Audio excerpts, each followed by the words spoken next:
Welcome to Season 6 of the Irish Baptist College podcast, Let's Talk. This season of the podcast is totally unscripted. What we have is a tub of questions, so if you're watching, you can see them. If you're listening, you can hear them. A tub of questions unseen by all of our guests. And what we're going to do is just answer them on the fly. So we might not answer every question that we pick out of the tub. And Matthew, who's recording for us, might find himself doing a whole lot of editing. But hopefully we'll be able to make our way through some of the questions. And today, to help us with that, is the Principal Designate, Dr. Jonathan McClaughlin. So good to see you, Johnny. Good to be here, David. Good to be with you. I'm sure this is not the thing you would want to do first thing on a Monday morning, but yeah. The pot looks a little bit ominous. David, going, what is in the pot? Good. So yeah, I'm throwing you in at the deep end because we're just back first Monday after study week. You were doing some teaching on the master's program last week. Yeah, really enjoyed it. Teaching on the life of John Calvin and his understanding of Christology. So highly recommend the master's program for anybody that's thinking of pushing themselves a little bit in the future. Okay, great. And then you had a couple of days off. I did. Well, I had a couple of days with the children inside, and then the sun shone on Sunday morning when half term was over, so I was lamenting a little bit about that, but no, it was great to actually just decompress for a little while. Good. So good, and you're able to enjoy time with family then? Yeah. Okay, well, let's get cracking on these questions and see what comes out of the pot. So it's like the FA Cup draw. It's not quite as exciting as that, but we'll go for it anyway. Okay, if you could choose your final meal on earth, what would it be? Oh, it would definitely be a Chinese meal, but a Northern Irish Chinese meal, because Chinese, as you know, David, when you go around the world, you'll find, as you know, Chinese food is not the same all around the world, but a Northern Ireland Friday night local Chinese takeaway would be great. And what meal would you go for? I do like sweet chili chicken with fried rice, and then a friend of mine told me to get salted chili chips, and I have to say the salted chili chips has changed my world. Okay. So I highly recommend get salted chili chips from a Northern Irish Chinese near. So your time during the States, you weren't a fan of the Chinese on offer there? I can give you one quick footnote on that. A friend of mine was a Chinese guy. He got married while I was there, so I was invited to the wedding, and we were going to like one of the best Chinese restaurants, but it was authentic Chinese food, and it was a banquet. So there were 7 courses, and I hardly ate anything, and I was so looking forward to it. I didn't eat anything all day, but each kind of round was like fish and fish eyes, and I just could not. Even the fried rice had fish of something in it, so we actually had to go to McDonald's on the way home. So I hope my friends not listening to this. Okay, great. I do really enjoy Chinese, but I think I'd have to go for steak and chips and peppered sauce. I think would be my final meal. Sounds good. The question doesn't ask us, what about dessert? Are you a big dessert guy or not really? Not a huge dessert person, but probably a good banoffee.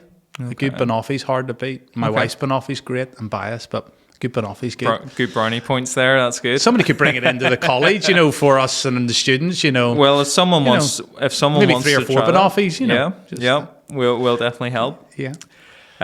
Okay, I think you've stacked the deck because you got another easy question here. Or maybe it's not easy. If you could go back in time, what would you do differently?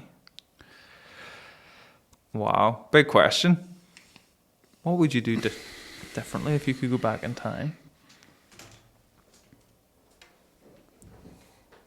It is in my own life or like world history?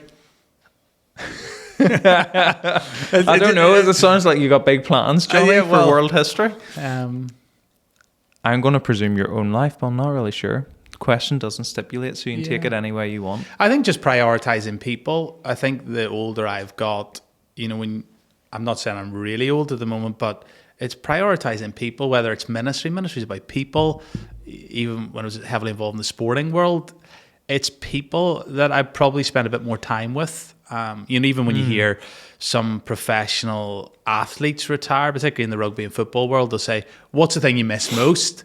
And they'll say the changing room, which is fascinating. So I think probably when I was a bit younger and flying around at 100 million miles an hour, I just spend a bit more time with people. Yeah. That's good advice. Good advice. Can you give us some interesting insights into lecturers' chosen fields? I'm guessing that's why certain lecturers have decided to go in different ways. So, sure, you're coming in, you're teaching biblical theology, a little bit of homiletics, pastoral stuff studies, as well. Yeah. What did you do your doctorate in, first of all, maybe? So it was basically on Martin Luther once said, and Calvin probably argued this as well, that Romans 8 was probably the best chapter in the Bible. And I remember when somebody was giving me advice about embarking on to my dissertation, they said, look, you're going to write many thousands of words. You need to write about something you're passionate about. So in answering this question, why do lecturers end up doing what they're doing, I think you have to go, what am I passionate about? Romans 8 really reveals the life of the Holy Spirit and the work of the Christian in terms of sanctification, growing in grace, completing the spiritual journey. Because even at the end of Romans 8, there's that golden chain of salvation. Those whom he calls, he also justifies, and those he justifies, he'll glorify. So I was really fascinated with the person and work of God, the Holy Spirit, in the life of the Christian becoming more like Jesus. And my favorite chapter in the Bible was Romans 8. So I kind of put those two together and wrote a long dissertation on that. So I think for anybody thinking about teaching or doing a long research degree, you need to write about something you're passionate about, because as you know yourself, sure, Davey, there's some dark nights of the soul when you're going either late nights or early mornings going, how am I going to get this done? And so ultimately, I think then that means that a faculty member, whether it's at IBC or another institution, finds their passion and then wants to not only write on what they're passionate about, but teach about what they're passionate about. Sure. So I think it's finding your passion is really important for any faculty member. And which classes have you found most aligned with that passion? Because we all have to teach stuff that we're not, we kind of know is important and needs to be taught, but sometimes there's classes that really excite us that we get to teach. So. Yeah, I think I really enjoy a principle that emerges from my classes that I go, whether it's teaching biblical theology or homiletics or pastoral studies, these classes are much more practically focused by what it says on the tin. But even when I'm teaching biblical theology, I'm always going, well, I want to spend 5 or 10 minutes of thinking, how does this apply to being part of the local church? And so that would be the principle that undergirds all my teaching and the passion that's there. But I think pastoral studies, where you're also looking at the men and women in the class going, you're preparing them to serve the church. And so that's where my heart probably burns hottest to go, what does this mean in, as we said here, in 2024, to serve the church today? And so I think pastoral studies, it's a hard one between biblical theology and sort of pastoral studies and homiletics, but probably if you had to put a gun to my head, Davey, pastoral studies. Okay, great. Okay, gear change here. Would you rather be attacked by 50 duck-sized horses or one horse-sized duck? 50 duck-sized horses or one horse-sized duck? The 50 duck-sized horses. Yeah, because you just might be able to, I don't know, kick a few of them and run, but the one beast, sounds a little bit more intimidating. But Matthew's with us as well. Same question. I agree. Yeah. Duck-sized horses. Yeah. Duck-sized ducks are terrifying. Never mind a horse-sized duck. Yeah, I just like no way I want that coming at me. Okay. You'll be hoping for a few These more. These are definitely authentic from the listeners, do they? These are authentic for sure. Yes. Okay, stay with me. This one's a wee bit longer. So, someone claims Spurgeon is recorded as saying, "He who knows the difference and always recollects it, the essential difference between law and grace, has grasped the marrow of divinity." What is the law and the gospel? How do the two relate to one another? And ultimately, what does Spurgeon mean in his quote? Yeah, it's difficult for me to ascertain exactly what Spurgeon meant, but certainly lots of people ask, what is the difference, or how do the law and gospel apply to one another? And I think the best two illustrations I think about law, gospel, or in a sense, indicative and imperative in the Christian faith. Look at the Old Testament where the law was given in Exodus 20. You go, here are the 10 words that God gave to his people, the 10 laws.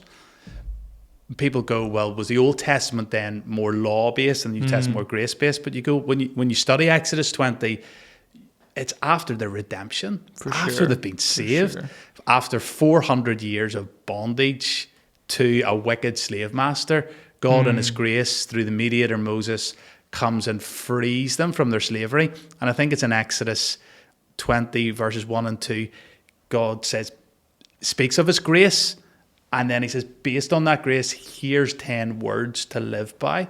So the Lord Jesus, even in John 1, he came full of grace and truth. And so for me, when you think about how does law and grace apply, grace always comes first. It's by grace you've been saved through faith, and this is not of yourself, it's a gift of God.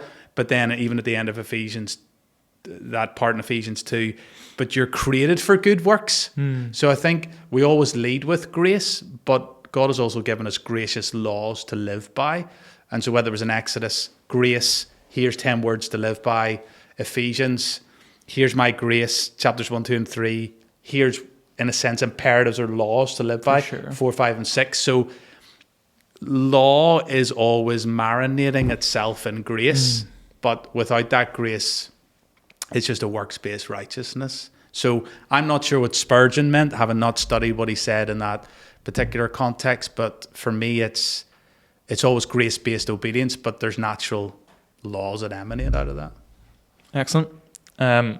I think I agree wholeheartedly with you. So it's not often we agree wholeheartedly. But there you go. You know? Yeah, for sure. So our listener might not find out what Spurgeon meant, but you at least know what Dr. McClaughlin means. So that's good. That's good. How long does it take you to get ready in the mornings? It's normally in the dark because, as you know, Davey, I absolutely loathe the traffic. So I try to beat the traffic early in the morning to get into college. So it's normally in the dark.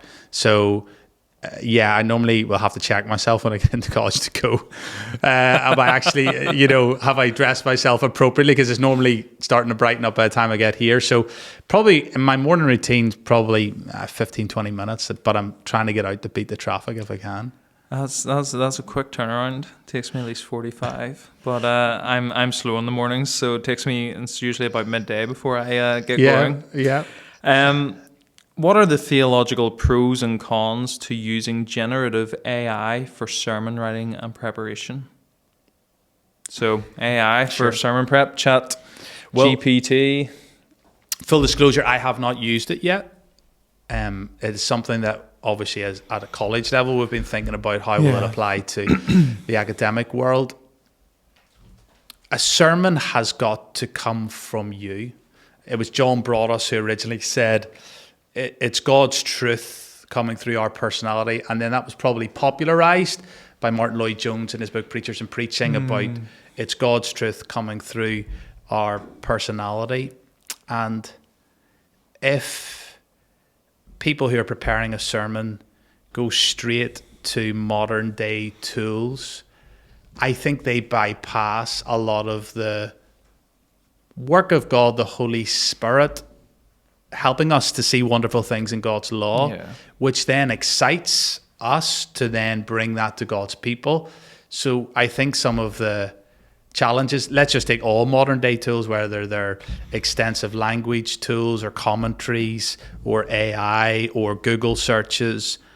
If you heavily invest in those things very early in the process, I think you're diluting the excitement and the ability of God speaking to you through his word. So I would encourage people, if they're using, let's just take the principal tools in general, use them in the last third of your preparation, particularly when you're thinking about illustrations or quotations. Things like a Google search for quotes or AI to generate something in terms of, looking for illustrations, I would just say stay well clear of any artificial tool for the first 2/3 of the preparation of your sermon. That's good. And I think that's the key point is the sermon has to come from you. It's got to be your work. And I think some people push and say, well, look, you don't use AI for writing your sermon, but you can maybe use it for research purposes. But even that, you're relying on what AI is read and thought about rather than your own thought process and your own engagement with the text. Yeah. And you also prevent the text from changing you. Absolutely. Work on it. Yeah. Okay, next question. This big question for you in your first year here, Johnny, but how do you go about finding new lecturers? Are there certain formal qualifications required for teaching university courses? For more occasional and part-time courses, what qualities, skills, knowledge and/or experience do you seek? Can you also comment on why women can be lecturers but not pastors? Are there any legal government issues with offering a job, which I assume is only open to professing Christians? My goodness, is someone asking for a job? I don't know. Well, I think. Do you want to tackle any of that, Johnny? There's about three questions there, and I'll definitely take one of them. In terms of the principle of finding new lecturers, I think in any form of Christian ministry, the first thing you're looking for any person is their character. Mm-hmm. Is this man or woman called of God to teach here at the Baptist College? And so their character, you can't bypass someone's character, whether it's in ministry here at the college or ministry in the local church. And then you look, the second C I would say is their calling. Do they feel a sense of call to the work? Because to be involved in Christian work here at the college or in the church world, we don't wrestle against flesh and blood, but against the rulers and principalities and power. So a deep sense of call. Now that call, there's a lot of debate today about the internal call and the external call and the council of elders. Whatever way one renders that, built on our character, I do think there's a sense of, am I called to this work? And then the third C I'd probably say is competency. To teach at the Baptist College here, a person needs at least a master's or possibly further doctoral studies so that they themselves have immersed themselves in God's truth and in theological debate, and particularly whether they're in the Old Testament or the New Testament, they have an area of speciality so that when they're in the classroom and they're getting asked questions by students, that they have thought at a deeper and more nuanced level. So character, calling, competency. And I think a fourth C is chemistry. We work well here at the college and the staff team, we get along well together. Mm-hmm. There's a real sense of theological agreement, which not every theological institution is blessed by. And certainly you can go down through church history and sadly see institutions that did have a real synergy theologically, and then faculty are hard, and then there's faculty wars. So who can teach at the Baptist College? Strong sense of character, calling, competency, and chemistry to work together. Yeah, for sure. And just the press on that competency, it's not just academic ability, but then ministry experience as well. And you've talked about that already in your teaching. You want to be able to handle that academic material, but you also want to have some experience of ministry life to be able to apply that properly and be sensitive to how that's applied in different contexts. Definitely. Yeah. How's your history, Johnny? Next question. In France, are the effects of the revolution still felt to this day? I have no idea. I have no idea either. Maybe Dr. Dalrymple will know from her time in France. We'll hold that over for her at some point. Okay. What is the best thing about working at the college? That's not a planted question. That has arrived from someone, but having never been here, Davey, in non-term time. I've only seen it during term time. I think it's wonderful to hear the buzz of the students coming in. That we are training men and women for gospel service, and if there are no students, there's no college. And so I think in my early days here, Davey, it's just wonderful to hear the buzz of the students coming in the mornings, coffee time, lunchtime, in the classroom with them, hearing them teach, deliver different things. I think so far I'm just going, that's a real highlight that I think all of us as a staff enjoy to go. When the students are here, as much as we enjoy working together as faculty members, we're here for ultimately the church and preparing students to go to our churches. So I think so far in my infancy here, as faculty members, embracing the students that are here. Definitely. And certainly the best thing about working in college for me is being in the classroom with the students, teaching, engaging with them, interacting, and just knowing that that's part of preparation for their service long term, hopefully beyond college, elsewhere. Great privilege to be involved in that. Okay, this may be the last question. What's the best sermon you've ever heard? My goodness. What's the best sermon you've ever heard?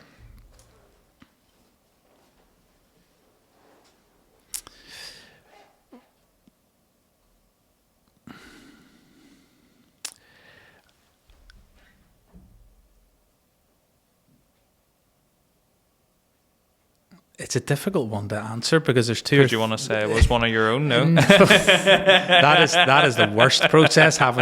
You used to have to go, well, I have to listen to myself sometimes, and then now you have to watch yourself on occasion. I know, I think it was possibly a sermon